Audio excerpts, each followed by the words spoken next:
तुमच्या देखील अपराजिताच्या पानांवर अशा प्रकारची पांढरी भुरी दिसते का? झाडाला फुलं कमी झालेली आहेत, पानं तर पूर्ण पिवळी पांढरी व्हायला लागलेली आहेत आणि वेल तर मात्र वाढतच नाहीये. तर मग मंडळी, आजचा हा व्हिडिओ शेवटपर्यंत नक्की बघा, कारण आज मी तुम्हाला जानेवारी महिन्यामध्ये गोकर्ण किंवा अपराजिताच्या स्टार्टिंग टू एंड पर्यंत संपूर्ण काळजी सांगणार आहे. शिवाय अगदी घरगुती उपाय जे आपल्या किचन मध्ये इझिली अवेलेबल आहेत, अशा गोष्टींचा वापर करून आपण ही भुरी कशी कंट्रोल मध्ये आणणार आहोत ते देखील सांगणार आहे. सो मंडळी, हाय हॅलो नमस्कार, मी राजेश्री पाटील मनपूर्वक स्वागत करते आपल्या सिंपल गार्डनिंग मराठी चॅनलवर. सो मंडळी, गावावरून आल्यानंतर काहीशी अशी कंडिशन जी आहे ती अपराजिताच्या वेलीची झालेली आहे. वेलीची वाढ खुंटलेली असली तरी देखील मात्र माझी वेल मला नेहमीप्रमाणे छान अशी फुलं देखील देत आहे. पण जी कंडिशन आहे त्याने तर वेल मात्र कमकुवत होणार आहे, हे 100% आहे. सो आता पाहूया, ही जी पानांवर पांढरी भुरी दिसते त्यावर आपण बरेच उपाय करतो, पाण्याचा स्प्रे करतो, नीम ऑइल स्प्रे करतो किंवा इतर कुठलेही इन्फेक्टेड गोष्टी घालवण्यासाठी भरपूर स्प्रे करून घेतो, तरी देखील मात्र या भुरीवर काही फरक पडत नसतो. कारण काय माहितीये का, थंडीमध्ये काय होतं, ती सकाळी धुकं, रात्री ओलावा आणि त्यावरून जर आपण या पानांवर पाण्याचा स्प्रे मारत असतो, शिवाय या ठिकाणी हवा खेळती नसते आणि तिथे जन्म घेते, तर ती म्हणजे ही बुरशी, जिलाच आपण पांढरी भुरी म्हणत असतो किंवा पावडरी मिल्ड्यू. तर ही जी पांढरी भुरी किंवा पावडरी मिल्ड्यू आहे, हा तर पानांवर पसरत असतो, शिवाय प्रकाश देखील शोषून घेतो आणि हळूहळू आपलं झाड जे आहे ते मात्र कमकुवत करत असतं. तर यावर उपाय करण्याआधी मात्र थोडीशी आपल्याला झाडाची काळजी घेणं देखील गरजेचं आहे. तर मंडळी, ऊन आणि पाणी याचं योग्य नियोजन कसं असायला हवं, तर अपराजिताला सूर्यप्रकाश भरपूर प्रिय आहे. किमान दिवसातलं 3 ते 4 तासाचं, मग सकाळचं असो, दुपारचं असो किंवा सायंकाळचं ऊन तर मात्र या वेलीला असायलाच हवं. शिवाय पाण्याचं प्रमाण, थंडीमध्ये जास्त पाणी नको. म्हणजे जर आपण झाडाला किंवा या वेलीला जास्त पाणी दिलं तर मुळांना आजार होत असतो. शिवाय डोळ्यांना माती कोरडी दिसत असली तरी देखील मात्र नेहमी फिंगर टेस्ट करूनच वेलीला पाणी द्यावं. तर फिंगर टेस्ट म्हणजेच काय, तर बऱ्याच व्हिडिओमध्ये मी ते तुमच्याशी शेअर केलेलं आहे. आणि त्यानंतर महत्वाचं म्हणजे नेहमी कुठल्याही झाडांना पानांवरून पाणी न देता थेट मुळांशी द्या. याने तर जास्त हा आजार असो किंवा हे जे काही इन्फेक्शन आहे ना, हे पसरत असतं. म्हणून या वेलीला पानांवर पाणी वरून न देता थेट मुळांशी द्या. आता या ठिकाणी जी काही सगळ्यात जास्त इन्फेक्टेड पानं आहेत ती तर मात्र मी कट करून घेत आहे. शिवाय पिवळी झालेली, खराब झालेली, कोरडी झालेली जी काही स्टेम आहे ती देखील मात्र रिमूव्ह करून घेत आहे. मंडळी, ज्या पानांवर जास्त भुरी आहे ती तर मात्र काढून टाका, नाहीतर हा रोग जो आहे ना तो पसरत असतो. सुकलेली, पिवळी, आजारी पानं काढा. याने वेल फार दाट असेल तर मात्र थोडी छाटणी देखील करा, त्याने हवा देखील खेळती राहायला मदत होत असते. शिवाय बुरशी देखील त्याने आपोआप कमी होत असते. रात्री थंड वारा हा थेट झाडाला किंवा कुंडीला लागू नये म्हणून नेहमी कुंडी ही भिंतीच्या आडोशे ठेवा. आणि जर भरपूरच थंडी असेल तर मात्र वेलीवर हलकसं कॉटनचं कापड देखील तुम्ही टाकू शकता. सो या ठिकाणी जी काही जास्त इन्फेक्टेड पानं आहेत त्यांची मी या ठिकाणी छाटणी करून घेत होती. आणि छाटणी केल्यानंतर कुंडीत पडलेली जी काही पानं आहेत ती देखील आपल्याला बाहेर काढणं गरजेचं आहे. हीच पानं जर पुन्हा मातीमध्ये दाबली गेली तर पुन्हा जी काही बुरशी आहे ती पुन्हा मुळांपर्यंत पोहोचत असते आणि खालून पुन्हा वरपर्यंत झाड मात्र कमकुवत होत जात असतं. त्यामुळे शक्य होईल तेवढी झाडाची छाटणी करून घ्या. सो या ठिकाणी मी निम्म्यापेक्षा जास्त म्हणजे 75% जी पानं आहेत ती वेलीवरची खाली काढून टाकलेली होती, कारण असाही त्यांचा काही उपयोग नव्हता. उलट या पानांनी आपली वेल मात्र जास्त कमकुवत होत असते. आता वेळ आहे ती आपल्या घरगुती खताविषयी आणि एक मी स्प्रे देखील सांगणार आहे ज्याने ही पांढरी भुरी कमी होणार आहे. जे काही घरगुती गोष्टीचा वापर आज आपण करून घेणार आहोत, पण त्या गोष्टीचा वापर करण्याआधी नेहमीप्रमाणे आपल्याला कुंडीतील माती मोकळी करून घेणं, माती स्वच्छ करून घेणं हे देखील तेवढंच महत्वाचं आहे. याने देखील मातीमध्ये एअर सर्क्युलेशन हे चांगलं राहत असतं, शिवाय मुळांना सफोकेट होत नसतं. आणि नेहमी जेही फर्टिलायझर किंवा जेही खत किंवा घरगुती तुम्ही ज्याही गोष्टी झाडाला देणार असणार, त्याआधी मात्र झाडाची माती कोरडी असणं देखील तेवढंच गरजेचं आहे. ओली चिखल असलेली मातीमध्ये मात्र तुम्ही ह्या गोष्टी देऊ शकत नाही. म्हणून 1 ते 2 दिवस झाडाचं पाणी बंद ठेवा आणि त्यानंतरच या खताचा वापर करा. सो मंडळी, आपण आज चहा पावडरचा वापर या झाडावर करून घेणार आहे. चहा पावडर फक्त झाडांसाठी कंपोस्ट म्हणून नाही, तर न्यूट्रिशन बूस्टर म्हणून देखील काम करत असतं. या ठिकाणी मी फ्रेश चहा पत्तीचा वापर करून घेतलेला आहे. जर तुम्ही वापरलेली चहा पत्ती तिला स्वच्छ धुवून वाळवून तिचा देखील मात्र वापर करू शकता.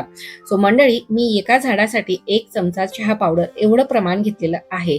सो ही 1 चमचा चहा पावडर मुळांभोवती अगदी हलकीशी आपल्याला टाकून घ्यायची आहे. चहा पावडर मध्ये असलेलं जे काही नायट्रोजन आहे त्याने तर पानं हिरवीगार होतात, शिवाय जे काही कॅल्शियम आहे, मॅग्नेशियम आहे, त्याने झाडाची फोटोसिंथेसिसची जी प्रोसेस आहे ती देखील मात्र वाढत असते. आणि जे काही पॉलिफिनॉल्स असतात ते देखील मातीतील सूक्ष्मजीव वाढवत असतात आणि बुरशी देखील मात्र कमी करत असते. सो मंडळी, तुम्ही या ठिकाणी चहा पावडर जर तुमच्याकडे बनाना म्हणजे केळीच्या सालीचा पावडर असेल तर तुम्ही त्याचा देखील वापर करू शकतात. मी बऱ्याच वेळेस केळीच्या सालीचा वापर करत असते, पण भरपूर दिवस झाले चहा पावडरचा वापर केलेला नव्हता. तर सध्या मी या ठिकाणी या एका कुंडीलाही 1 चमचा चहा पावडर एवढ्या प्रमाणात देऊन घेतलेलं आहे. आणि यानंतर पुढील 15 दिवसानंतर तुम्ही केळीची साल पावडर किंवा ताकाच्या पानाचा वापर देखील करू शकता. 1 कप ताकामध्ये तुम्ही 5 कप पाणी ऍड करून तेच ताक तुम्ही झाडाला मात्र द्यायचं आहे. चहा पावडर म्हणजेच एक आपलं घरगुती खत आहे, जे झाडाला ताकद तर देत असतं, शिवाय फुलं देखील टिकवत असतं आणि झाड मात्र मजबूत करत असतं. सो मंडळी, अशा प्रकारे दोन्ही कुंडींमध्ये मी 1 चमचा चहा पावडर तर ऍड करून घेतलेली होती. यानंतर वेळ येत असते ती म्हणजे आपल्याला स्प्रे करायची. सो या ठिकाणी मी दालचिनीचा वापर करणार आहे. दालचिनी म्हणजेच आपल्या किचन मधील फक्त मसाला नाही, तर ते एक झाडांसाठी औषध देखील आहे, एक प्रकारचं खत देखील आहे. सो जर तुम्ही चहा पावडरचा वापर करणार नसाल तर अशा प्रकारे तुम्ही मातीमध्ये देखील त्याचा स्प्रिंकल करू शकता. पण या ठिकाणी आपल्याला ही दालचिनी पावडर लिक्विड फॉर्म मध्ये वापर करून घ्यायचा आहे. तर मग मंडळी, दालचिनी हे एक प्रकारचं खत आहे, शिवाय ह्युमिनिटी बूस्टर देखील आहे. याने फुलांची ताकद तर वाढत असते आणि ज्यावेळेस आपण दालचिनीचं पाणी किंवा पावडरचा वापर अपराजितावर करतो तेव्हा आपण फक्त वेलीचा रोग घालवत नाही, तर तिला पोषण, संरक्षण आणि प्रेम देखील देतही असतो. म्हणजे 3ही गोष्टी एकाच वेळी देत असतो.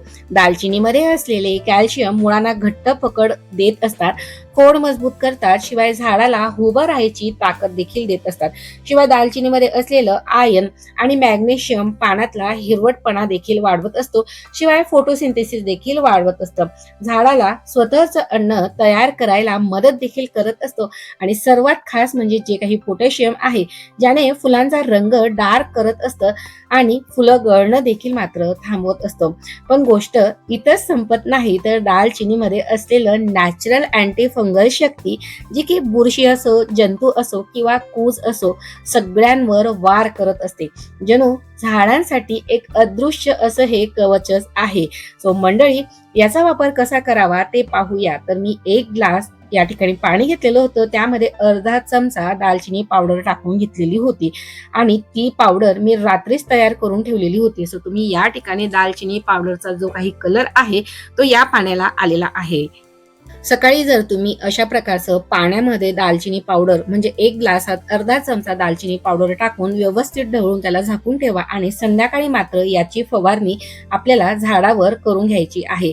पानाच्या वर खाली आणि आठवड्यातून दालचिनी स्प्रे फक्त आपल्याला एकदाच करायचा आहे. ज्या पानांवर जास्त भुरी आहे ती तर मात्र काढूनच टाका, नाहीतर रोग देखील मात्र त्याच्याने पसरत असतो. सो अशा प्रकारे महिन्यातून तुम्ही 2 ते 3 वेळेस हा दालचिनी पाण्याचा जर स्प्रे केला तर त्याचा नक्कीच फरक हा तुमच्या झाडावर मात्र दिसून येईल. पण त्याआधी जास्त इन्फेक्टेड पानं काढून घ्या. मातीमध्ये देखील जे काही घरगुती मी खत देऊन घेतलेलं आहे, तुम्ही देखील चहा पावडरचा वापर करून घ्या आणि अशाच प्रकारे आणि संध्याकाळच्या वेळी मात्र हा स्प्रे करा. मंडळी, बऱ्याच वेळेस कमेंट येत असतात की आम्ही नीम ऑइल स्प्रे वापरला किंवा इतर कुठलेही स्प्रे वापरले, पण मात्र बुरशी असो किंवा कुठलीही जे काही इन्फेक्टेड गोष्टी झाडांवर येत असतात, मिलीबग्स असो, त्या मात्र कमी होत नसतात. कारण की त्यामागील कारणं देखील मात्र वेगवेगळी असतात. लास्ट वीकला मी एक गुलाबाचा पानं पिवळी पडू नये म्हणून असा एक व्हिडिओ शेअर केलेला होता. सो त्यामध्ये नीम ऑइल स्प्रे करताना कुठल्या गोष्टी फॉलो करायला हव्यात आणि नीम ऑइलचं परफेक्ट प्रमाण किती लिटरसाठी किती यूज करावा आणि शिवाय महिन्यातून त्याचे स्प्रे किती व्हायला हवे, हे सगळं मी इन डिटेल त्या ठिकाणी सांगितलेलं आहे. जर मंडळी तुम्ही देखील नेहमी नीम ऑइल स्प्रे करत असाल आणि त्याचा जर रिझल्ट तुम्हालाही येत नसेल तर मात्र नक्की तो व्हिडिओ चेकआउट करा, जेणेकरून अगदी घरगुती स्प्रेही केला ना त्याचा इफेक्ट मात्र आपल्या झाडावर 100% आल्याशिवाय राहणार नाही. सो मंडळी, अशा प्रकारे अगदी साध्या सिंपल प्रकारे ₹1 खर्च न करता आपण simple care plus nutrition plus रोग प्रतिबंध या सर्व गोष्टींनी आपलं झाड हे पुन्हा हिरवगार आणि फुलांनी भरलेली असलेली ही अपराजिता फक्त फुलांची वेल नाही तर एक औषधी वेल देखील आहे. ती घरात पॉझिटिव्ह एनर्जी देखील देत असते आणि तिच्या निळ्या रंगाच्या फुलांनी तर मात्र घरामध्ये शांती देखील पसरवत असते. तर मग मंडळी, या ठिकाणी अपाय आणि उपाय दोन्ही गोष्टी या वेलीवर करून झालेल्या आहेत. तुमच्या देखील वेलीवर ही समस्या असेल तर नक्कीच हा उपाय करून बघा आणि याचा रिझल्ट कसा येत आहे मला नक्की कमेंट सेक्शन मध्ये सांगा. चला तर मग मंडळी, आजचा हा व्हिडिओ तुम्हाला थोडा जर हेल्पफुल ठरला असेल तर मात्र व्हिडिओला भरभरून लाईक करत ज्यांच्याकडे अपराजिताची वेल आहे त्यांना देखील हा व्हिडिओ नक्की शेअर करा आणि कमेंट देखील करा. सो मंडळी, अशा सोप्या आणि बागकाम टिप्ससाठी मात्र तुम्ही अजूनही जर चॅनलला सबस्क्राईब केलं नसेल तर मात्र वाट नसली पाहता पटकन सबस्क्राईब बटन प्रेस करून छान अशी कमेंट करा की तुमच्याकडे कुठल्या कलरचं गोकर्णचं वेल आहे. माझ्याकडे तर 3 रंग आहे.